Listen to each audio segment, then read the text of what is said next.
Hello viewers, আসসালামু আলাইকুম।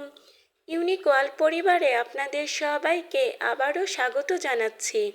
দূরের এবং কাছের যে যেখান থেকেই আমার আজকের এই ভিডিওটি দেখছেন, সবার জন্য দোয়া ও শুভকামনা রইল।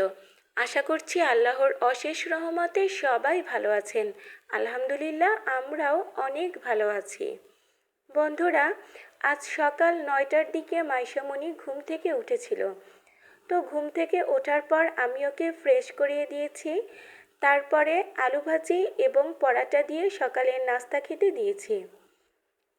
তো বন্ধুরা, আলু ভাজিটা আমি বাসায় করেছিলাম, আর পরাটা ওর বাবা দোকান থেকে কিনে এনেছিল। আমি যেহেতু সকালবেলা স্টুডেন্ট পড়াই, সেজন্য খুব বেশি নাস্তা বানানোর জন্য সময় পাই না। তো মাইশামণি আসলে বাসায় বানানো নাস্তা খেতেই খুব বেশি পছন্দ করে।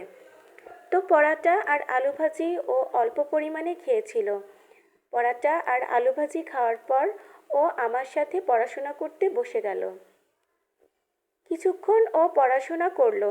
পড়াশোনা করার পরে আমি ওর জন্য মধ্য সকালের নাস্তা রেডি করতে গেলাম। তো আজকের মধ্য সকালের নাস্তায় আমি মাইশামণির জন্য পলার চাল এবং সবজি দিয়ে খিচুড়ি রান্না করব। কিভাবে রান্না করব সেই ভিডিওটি আপনাদের সাথে শেয়ার করব। তো বন্ধুরা, পলার চাল এবং সবজি দিয়ে এই খিচুড়িটি রান্না করার জন্য আমি প্রথমে মেজারমেন্ট কাপের 1 কাপ পরিমাণ পলার চাল নিয়ে নেব। এখন আমি নিয়ে নিয়েছি চায়ের কাপের 1 কাপ পরিমাণ ডাল। এখানে আধা কাপ রয়েছে মসুর ডাল এবং বাকিটা হচ্ছে মুগ ডাল। মুগ ডাল এবং মসুরের ডাল এই দু ধরনের ডালই প্রচুর পরিমাণে পুষ্টি রয়েছে। তো বন্ধুরা, আমি যেহেতু মেজারমেন্ট কাপের 1 কাপ পরিমাণ চাল নিয়েছি, তাই আমি 3 কাপ পরিমাণ পানি দিয়ে দিয়েছি। আমি যেহেতু পোলাও চাল দিয়ে রান্না করব, সেহেতু পানির পরিমাণটা একটু কম লাগবে। এখানে অন্য চাল দিয়ে রান্না করলে আতপ চাল কিংবা ভাতের চাল, সেক্ষেত্রে পানিটা পরিমাণে আরেকটু বেশি লাগবে।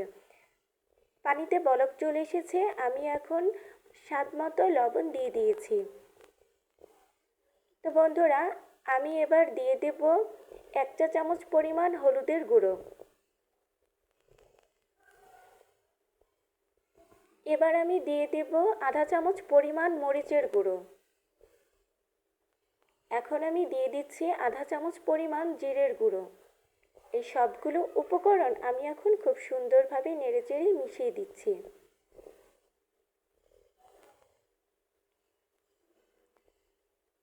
আমি কিছু আলু পাতলা পাতলা করে কুটে খুব ভালোভাবে ধুয়ে রেখেছি।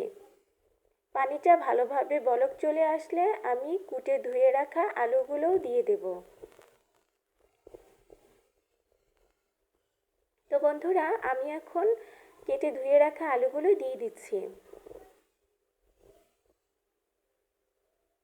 15 মিনিটের মতো আমি আলু এবং চালটাকে সিদ্ধ করে নিব।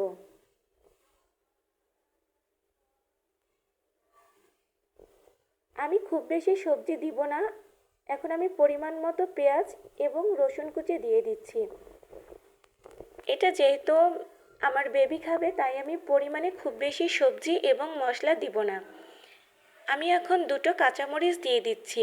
আপনারা যে যেমন ঝাল খেতে পছন্দ করেন সেই অনুযায়ী কাঁচামরিচ অ্যাড করবেন।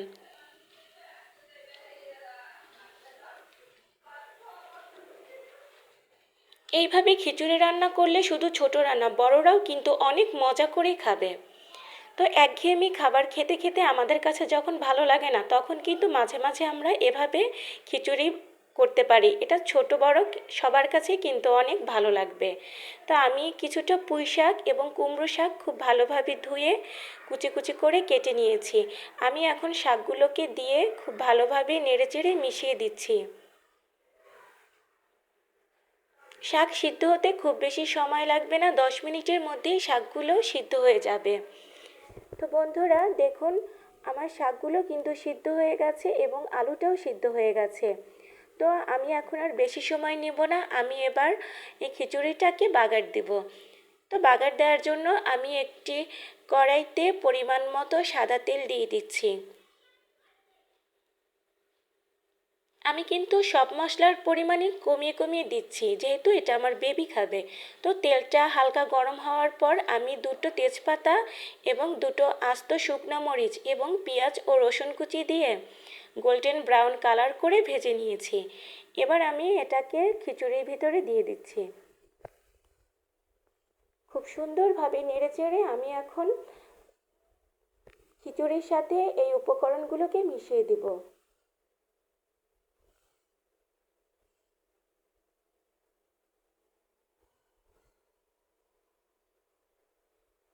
চুলার আঁচ কমিয়ে দিয়ে আমি 1 মিনিটের মতো খিচুড়িটাকে রান্না করে নিব। বাগার দেওয়ার পর কিন্তু খিচুড়িটা খুব বেশিক্ষণ রান্না করা যাবে না, এতে বাগারের ঘ্রাণ নষ্ট হয়ে যাবে। তো বন্ধুরা, খিচুড়িটা কিন্তু রান্না কমপ্লিট। দেখুন কালারটা কত সুন্দর হয়েছে। এভাবে আপনারা বাসায় মাঝে মাঝে যদি বাচ্চাদেরকে সবজি দিয়ে খিচুড়ি রান্না করেন, শুধু বাচ্চারা না, বড়রাও এটা খেতে অনেক বেশি পছন্দ করবে ইনশাল্লাহ। সবাই ভালো থাকবেন, সুস্থ থাকবেন। আজকের মতো এখানেই শেষ করছি। আল্লাহ হাফেজ।